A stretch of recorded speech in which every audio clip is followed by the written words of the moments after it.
लालची कौवे चिड़िया के पड़ोसी थे। एक दिन गोरी कौवी बीमार पड़ जाती है।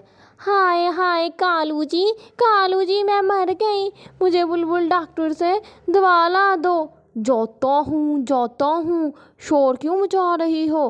फिर कालू कौवा अपनी पत्नी के लिए दवाई लेके आता है और उसे पिला देता है। बुलबुल डॉक्टर ने मुझे कहा है कि 2 दिन तक रोटी मत खाना, तुम्हें खिचड़ी यानी नरम ग़िज़ा खानी है। कालू जी मैं तो बहुत बीमार हूँ, मैं कैसे बनाऊँगी। ऐसा करो कि पड़ोसी चिड़िया के पास जाओ, वो हमें बना देगी खाना। फिर कालू कौवा पड़ोसन चिड़िया के पास जाता है और कहता है, चिड़िया तुम्हारी भाभी गोरी बहुत बीमार है, तुम उसके लिए खिचड़ी बना दोगी। लेकिन कालू भैया मेरे तो अपना खाना बनाने वाला है, मैंने अपने बच्चों के लिए रोटी बनानी है। मम्मी आप चले जाएं, पहले पड़ोसियों के बना दे फिर हमारे लिए बना देना। फिर चिड़िया कालू कौवे के घर जाती है और गोरी कौवी को खिचड़ी बनाकर दे देती है और शाम को वापस लौटती है। घर आकर अपने बच्चों के लिए खाना बनाती है। ऐसे ही कुछ दिनों तक गोरी कौवी ठीक हो जाती है। एक दिन चिड़िया को बहुत तेज़ बुखार हो जाता है। गुड़िया बेटी पड़ोसन कौवी के पास जाओ और उसे कहो कि आपको खाना बना दे। ठीक है मम्मा, मैं अभी जाती हूँ। गोरी आंटी के पास जाकर गुड़िया कहती है, आंटी मेरी मम्मी को बहुत तेज़ बुखार है, आप हमें आकर खाना बना दें। कालू जी मुझे लगता है चिड़िया मजाक कर रही है, नाटक कर रही है। वो उस दिन उसने मुझे खिचड़ी बनाकर दी थी, आज मुझसे ये खाना बनवाना चाहती है। ठीक है तुम यहीं रुको, मैं जाता हूँ।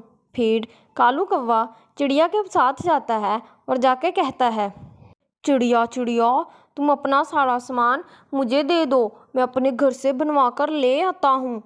ठीक है कालू भाई, मैं आपको दे देती हूँ। वो हिम्मत करके कालू को थोड़े से चावल देती है और कहती है, कालू भाई मेरे बच्चों के लिए मीठे चावल बनवा देना, उन्हें बहुत पसंद हैं। कालू वो चावल लेकर अपने घर चला जाता है। गोरी कौवी चावल बनाकर हटती है।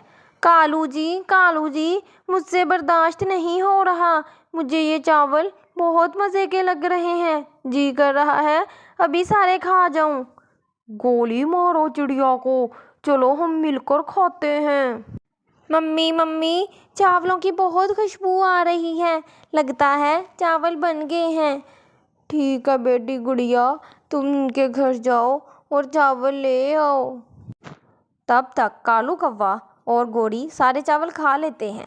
जब चिड़िया की बेटी उनके घर आती है, आंटी जी अगर चावल बन गए हैं तो हमें दे दें, हमें बहुत तेज़ भूख लगी है। गुड़िया बेटी बहुत बुरा हुआ, चलो मैं तुम्हारी माँ को जाके बताता हूँ।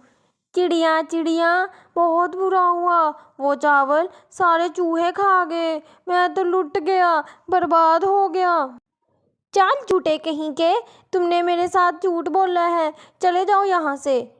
तब कालू कौवा वहाँ से शर्मिंदा होकर चला जाता है। कालू जी गोली मारो चिड़िया को, मुझे अब उसकी कोई ज़रूरत नहीं है, आप ऐसे ही ठीक हैं।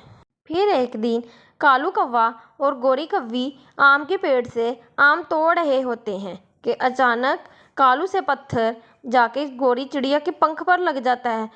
तोड़ दिया कालू जी, आपने तो मेरा पंख ही तोड़ दिया। कालू गोरी कौवी को अपने घर लाता है और उसकी बुलबुल डॉक्टर से पट्टी करवाता है। सुनो, अभी से 2 दिन तक कोई काम ना करने देना, वरना इसका पंख टूट भी सकता है। ठीक है बुलबुल जी। तब कालू कौवा अपनी बीवी से कहता है, मुझे बहुत भूख लगी है गोरी, खाना बना दो।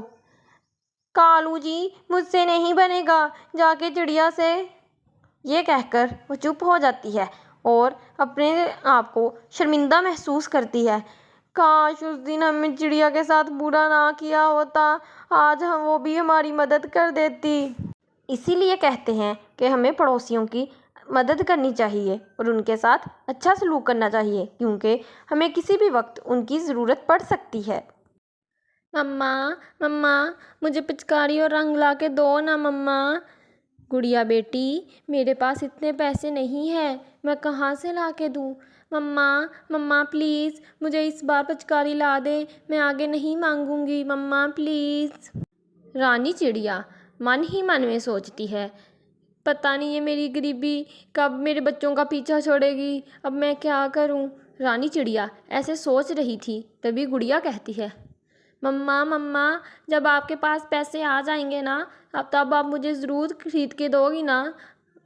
हाँ मेरी बच्ची, मैं तुम्हें ज़रूर लेके दूंगी, मैं तुम्हें पिचकारी ज़रूर ला कर दूंगी। चलो अब मैं तुम लोगों के लिए खाना बनाती हूँ। ठीक है मम्मा, जैसे आप कहेंगी, वैसे भी मुझे बहुत भूख लगी है। फिर रानो चिड़िया खाना बनाने के लिए जाती है। वहाँ जाकर चावल बनाकर अपने बच्चों को खाना दे देती है।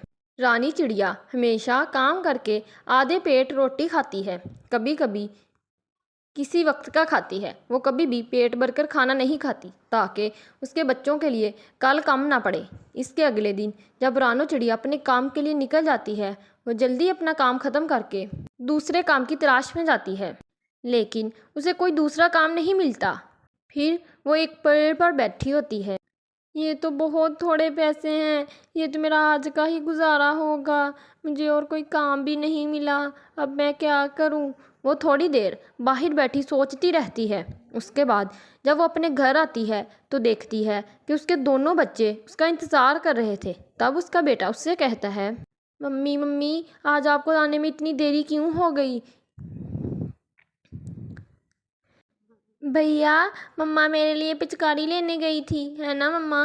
ये सुनकर रानो चिड़िया रोने लग जाती है। तब उसकी बेटी उससे कहती है, मम्मा मम्मा मुझे नहीं चाहिए रंग और पिचकारी, पहले आप रोना बंद करो, हमें कुछ नहीं चाहिए। फिर रानो चिड़िया उनसे बात करके खाना बनाने चले जाती है। आज वो खाने में चावल बनाती है। सभी चुपचाप खाना खा लेते हैं। फिर ऐसे ही कुछ दिन गुजर जाते हैं, लेकिन रानो चिड़िया की हालत सुधरने का नाम ही नहीं ले रही थी। एक दिन जब वह सोकर उठी तो उसे चक्कर आ गए और वो गिर गई। उसने सोचा कुछ देर आराम कर लिया जाए, उसके बाद उठूंगी और काम पे जाऊंगी।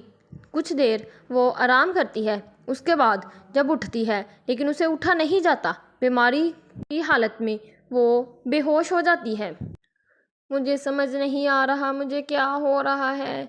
एक वक्त का खाना खाने की वजह से मेरे सर में बहुत दर्द हो रही है। फिर उसका बेटा उसे कहता है, मम्मा मम्मा आज खाना मैं बनाऊंगा, घर में तो कुछ भी नहीं है। कोको बेटा, इस बार वो डब्बे में थोड़े से चावल रखे हैं, तू उसे बना ले, मुझे बता देती हूँ कैसे खाना बनाते हैं। फिर उसका बेटा वो डब्बे से चावल निकाल कर बनाता है और सब के लिए 3 प्लेटों में ले आता है। फिर वो तीनों चावल खाते हैं और सो जाते हैं। फिर अगली सुबह रानो चिड़िया उठने की कोशिश करती है, लेकिन वह थकावट की वजह से फिर नहीं उठ पाती। तब उसका बेटा उससे कहता है, मम्मा मम्मा आप आराम करो, मैं जाकर देखता हूँ अगर कुछ मिलता है। कोको मेरे बेटे, तू क्या करेगा, अभी तो थोड़ा छोटा है, मैं थोड़ी देर आराम करके उठ जाऊंगी और मैं चले जाऊंगी, तू कहीं मत जाना। नहीं माँ, मैं जाता हूँ, मुझे कुछ ना कुछ तो मिल जाएगा। ठीक है बेटा, तू जा रहा है लेकिन जल्दी आना, मैं तुम्हारा इंतज़ार कर रही हूँ। ठीक है मम्मी। यह कहकर कोको घर से निकल जाता है और एक जगह जाकर बैठ जाता है। जब वह बैठा हुआ था, उसकी नज़र कुछ पंछियों पर पड़ती है, जो उसके पास आकर कहता है, सुनो तोते अंकल मुझे कुछ खाने के लिए दे दो, मुझे बहुत भूख लगी हुई है। चल निकल यहाँ से, मेरे पास तो कुछ नहीं है तुझे देने के लिए, पता नहीं कहाँ कहाँ से मुंह उठा के आ जाते हैं। फिर कोको वहाँ से दूसरे पंछियों के पास जाता है, लेकिन वो गरीब था, इसलिए कोई भी पंछी उसकी मदद नहीं करता। वो रोते हुए कहता है, इस दुनिया में तो गरीब की कोई इज्जत नहीं है, गरीब से होना बहुत बड़ा पाप है। ये कहकर वो ज़ोर ज़ोर से रोने लगता है। तभी वहाँ एक राजू नाम का छोटा पंछी आता है और कहता है, अरे तुम्हें क्या हुआ, तुम रो क्यों रहे हुए क्यों हो। मेरी माँ बहुत बीमार है, हमारे घर में खाने के लिए कुछ भी नहीं है। मैं यहाँ पंछियों से मदद मांगने आया था, लेकिन मेरी किसी ने मदद नहीं की। मैं गरीब हूँ, इसलिए मेरे पास कुछ नहीं है। सब मुझसे दूर भाग रहे थे। मुझे सच में मदद की ज़रूरत है, मेरी मम्मा बहुत बीमार है। ये कोको कहकर ज़ोर ज़ोर से रोने लगता है। तभी वो छोटा कौवा उससे कहता है, सुनो दोस्त, तुम रो मत। तुम्हारा नाम क्या है? मेरा नाम राजू है। तुम्हारा नाम क्या है? मेरा नाम कोको है। कोको, तुम यहाँ रोना नहीं और यहाँ से कहीं मत जाना, मैं अभी आता हूँ। ठीक है। फिर राजू अपने घर जाता है और घर से कुछ ही देर बाद कुछ खाने का सामान लेकर कोको के पास आता है और उसे कहता है, कोको कोको, ये कुछ खाने का सामान है, इसे तुम अपने घर ले जाओ, तुम सब मिलकर खा लेना। राजू भैया, तुम्हारा बहुत बहुत धन्यवाद, तुमने मेरी बहुत मदद की है। अच्छा, मैं चलता हूँ। मेरी माँ मेरा घर इंतज़ार कर रही होगी।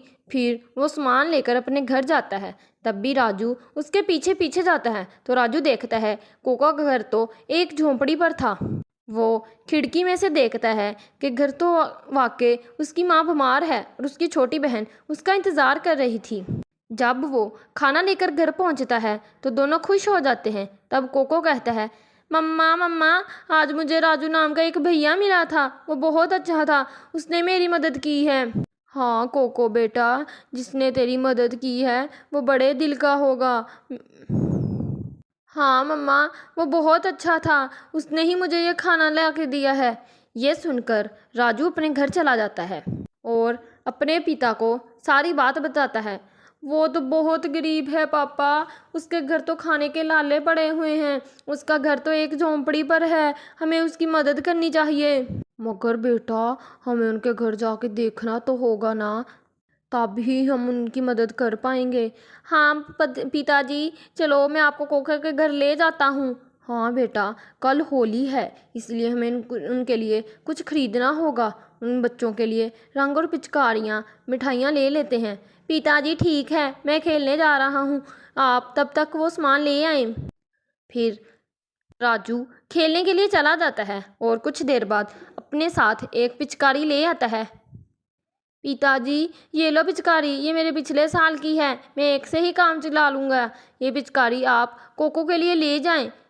लेकिन पापा, मैं भी आपके साथ जाऊँगा। ठीक है बेटा, तुम भी चलो मेरे साथ। फिर वो दोनों राजू के घर जाते हैं। तब कालू कौवा जो भी सामान लेकर आया होता है उन्हें देकर वहाँ से चला जाता है। कुछ देर बाद वो तीनों माँ बेटे बहुत ही खुश होते हैं और खुशी खुशी अपनी होली मनाते हैं।